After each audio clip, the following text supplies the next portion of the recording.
Paper 161, Further Discussions with Rodan. On Sunday, September 25 A.D. 29, the apostles and the evangelists assembled at Magadan. After a long conference that evening with his associates, Jesus surprised all by announcing that early the next day, he and the 12 apostles would start for Jerusalem to attend the Feast of Tabernacles. He directed that the evangelists visit the believers in Galilee and that the women's corps return for a while to Bethsaida. When the hour came to leave for Jerusalem, Nathaniel and Thomas were still in the midst of their discussions with Rodan of Alexandria, and they secured the Master's permission to remain at Magadan for a few days. And so, while Jesus and the 10 were on their way to Jerusalem, Nathaniel and Thomas were engaged in earnest debate with Rodan. The week prior, in which Rodan had expounded his philosophy, Thomas and Nathaniel had alternated in presenting the gospel of the kingdom to the Greek philosopher. Rodan discovered that he had been well instructed in Jesus' teachings by one of the former apostles of John the Baptist, who had been his teacher at Alexandria. The personality of God. There was one matter on which Rodan and the 2 apostles did not see alike, and that was the personality of God. Rodan readily accepted all that was presented to him regarding the attributes of God, but he contended that the Father in heaven is not, cannot be, a person as man conceives personality. While the apostles found themselves in difficulty trying to prove that God is a person, Rodan found it still more difficult to prove he is not a person. Rodan contended that the fact of personality consists in the coexistent fact of full and mutual communication between beings of equality, beings who are capable of sympathetic understanding. Said Rodan, in order to be a person, God must have symbols of spirit communication which would enable him to become fully understood by those who make contact with him. But since God is infinite and eternal, the creator of all other beings, it follows that, as regards beings of equality, God is alone in the universe. There are none equal to him. There are none with whom he can communicate as an equal. God indeed may be the source of all personality, but as such he is transcendent to personality, even as the Creator is above and beyond the creature. This contention greatly troubled Thomas and Nathaniel, and they had asked Jesus to come to their rescue, but the Master refused to enter into their discussions. He did say to Thomas, "It matters little what idea of the Father you may entertain as long as you are spiritually acquainted with the ideal of his infinite and eternal nature." Thomas contended that God does communicate with man, and therefore that the Father is a person, even within the definition of Rodan. This the Greek rejected on the ground that God does not reveal himself personally, that he is still a mystery. Then Nathaniel appealed to his own personal experience with God, and that Rodan allowed, affirming that he had recently had similar experiences, but these experiences, he contended, proved only the reality of God, not his personality. By Monday night, Thomas gave up. But by Tuesday night, Nathaniel had won Rodan to believe in the personality of the Father, and he effected this change in the Greek's views by the following steps of reasoning. Number 1. The Father in paradise does enjoy equality of communication with at least 2 other beings who are fully equal to himself and wholly like himself, the eternal Son and the infinite Spirit. In view of the doctrine of the Trinity, the Greek was compelled to concede the personality possibility of the universal Father. It was the later consideration of these discussions which led to the enlarged conception of the Trinity in the minds of the 12 apostles. Of course, it was the general belief that Jesus was the eternal Son. Number 2. Since Jesus was equal with the Father, and since this Son had achieved the manifestation of personality to his earth children, such a phenomenon constituted proof of the fact and demonstration of the possibility of the possession of personality by all 3 of the Godheads, and forever settled the question regarding the ability of God to communicate with man and the possibility of man's communicating with God. Number 3.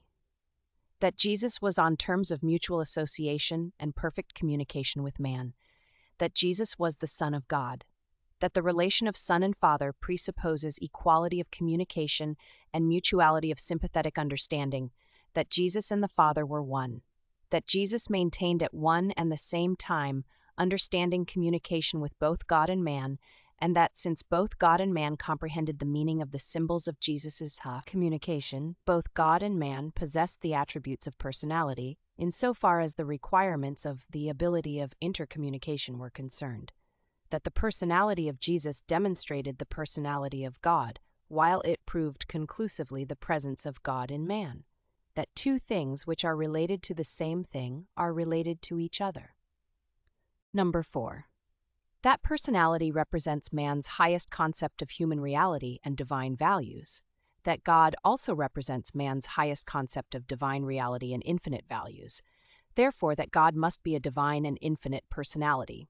A personality in reality, although infinitely and eternally transcending man's concept and definition of personality, but nevertheless always and universally a personality. Number 5. That God must be a personality, since he is the creator of all personality and the destiny of all personality. Rodan had been tremendously influenced by the teaching of Jesus. Be you therefore perfect, even as your Father in heaven is perfect. When Rodan heard these arguments, he said, I am convinced. I will confess God as a person if you will permit me to qualify my confession of such a belief by attaching to the meaning of personality a group of extended values, such as superhuman, transcendent, supreme, infinite, eternal, final, and universal. I am now convinced that, while God must be infinitely more than a personality, he cannot be anything less. I am satisfied to end the argument and to accept Jesus as the personal revelation of the Father and the satisfaction of all unsatisfied factors in logic, reason, and philosophy. The divine nature of Jesus. Since Nathaniel and Thomas had so fully approved Rodan's views of the gospel of the kingdom, there remained only one more point to consider: the teaching dealing with the divine nature of Jesus, a doctrine only so recently publicly announced. Nathaniel and Thomas jointly presented their views of the divine nature of the Master, and the following narrative is a condensed, rearranged, and restated presentation of their teaching. Number 1. Jesus has admitted his divinity, and we believe him. Many remarkable things have happened in connection with his ministry, which we can understand only by believing that he is the Son of God as well as the Son of Man. Number 2, his life association with us exemplifies the ideal of human friendship. Only a divine being could possibly be such a human friend. He is the most truly unselfish person we have ever known. He is the friend even of sinners. He dares to love his enemies. He is very loyal to us. While he does not hesitate to reprove us, it is plain to all that he truly loves us. The better you know him, the more you will love him. You will be charmed by his unswerving devotion. Through all these years of our failure to comprehend his mission, he has been a faithful friend. While he makes no use of flattery, he does treat us all with equal kindness. He is invariably tender and compassionate. He has shared his life and everything else with us. We are a happy community. We share all things in common. We do not believe that a mere human could live such a blameless life under such trying circumstances. Number 3. We think Jesus is divine because he never does wrong. He makes no mistakes. His wisdom is extraordinary, his piety superb. He lives day by day in perfect accord with the Father's will. He never repents of misdeeds because he transgresses none of the Father's laws. He prays for us and with us, but he never asks us to pray for him. We believe that he is consistently sinless. We do not think that one who is only human ever professed to live such a life. He claims to live a perfect life, and we acknowledge that he does. Our piety springs from repentance, but his piety springs from righteousness. He even professes to forgive sins and does heal diseases. No mere man would sanely profess to forgive sin. That is a divine prerogative. And he has seemed to be thus perfect in his righteousness from the times of our first contact with him. We grow in grace and in the knowledge of the truth, but our Master exhibits maturity of righteousness to start with. All men, good and evil, recognize these elements of goodness in Jesus, and yet never is his piety obtrusive or ostentatious. He is both meek and fearless. He seems to approve of our belief in his divinity. He is either what he professes to be, or else he is the greatest hypocrite and fraud the world has ever known. We are persuaded that he is just what he claims to be. Number 4. The uniqueness of his character and the perfection of his emotional control convince us that he is a combination of humanity and divinity. He unfailingly responds to the spectacle of human need. Suffering never fails to appeal to him. His compassion is moved alike by physical suffering, mental anguish, or spiritual sorrow. He is quick to recognize and generous to acknowledge the presence of faith or any other grace in his fellow men. He is so just and fair and at the same time so merciful and considerate. He grieves over the spiritual obstinacy of the people and rejoices when they consent to see the light of truth. Number 5. He seems to know the thoughts of men's minds and to understand the longings of their hearts. And he is always sympathetic with our troubled spirits. He seems to possess all our human emotions, but they are magnificently glorified. He strongly loves goodness and equally hates sin. He possesses a superhuman consciousness of the presence of deity. He prays like a man, but performs like a god. He seems to foreknow things. He even now dares to speak about his death, some mystic reference to his future glorification. While he is kind, he is also brave and courageous. He never falters in doing his duty. Number 6. We are constantly impressed by the phenomenon of his superhuman knowledge. Hardly does a day pass, but something transpires to disclose that the master knows what is going on away from his immediate presence. He also seems to know about the thoughts of his associates. He undoubtedly has communion with celestial personalities. He unquestionably lives on a spiritual plane far above the rest of us. Everything seems to be open to his unique understanding. He asks us questions to draw us out, not to gain information. Number 7. Recently, the Master does not hesitate to assert his superhumanity. From the day of our ordination as apostles right on down to recent times, he has never denied that he came from the Father above. He speaks with the authority of a divine teacher. The Master does not hesitate to refute the religious teachings of today and to declare the new gospel with positive authority. He is assertive, positive, and authoritative. Even John the Baptist, when he heard Jesus speak, declared that he was the Son of God. He seems to be so sufficient within himself. He craves not the support of the multitude. He is indifferent to the opinions of men. He is brave, and yet so free from pride. Number 8. He constantly talks about God as an ever-present associate in all that he does. He goes about doing good, for God seems to be in him. He makes the most astounding assertions about himself and his mission on earth, statements which would be absurd if he were not divine. He once declared, "Before Abraham was, I am." He has definitely claimed divinity. He professes to be in partnership with God. He well-nigh exhausts the possibilities of language in the reiteration of his claims of intimate association with the Heavenly Father. He even dares to assert that he and the Father are one. He says that anyone who has seen him has seen the Father. And he says and does all these tremendous things with such childlike naturalness. He alludes to his association with the Father in the same manner that he refers to his association with us.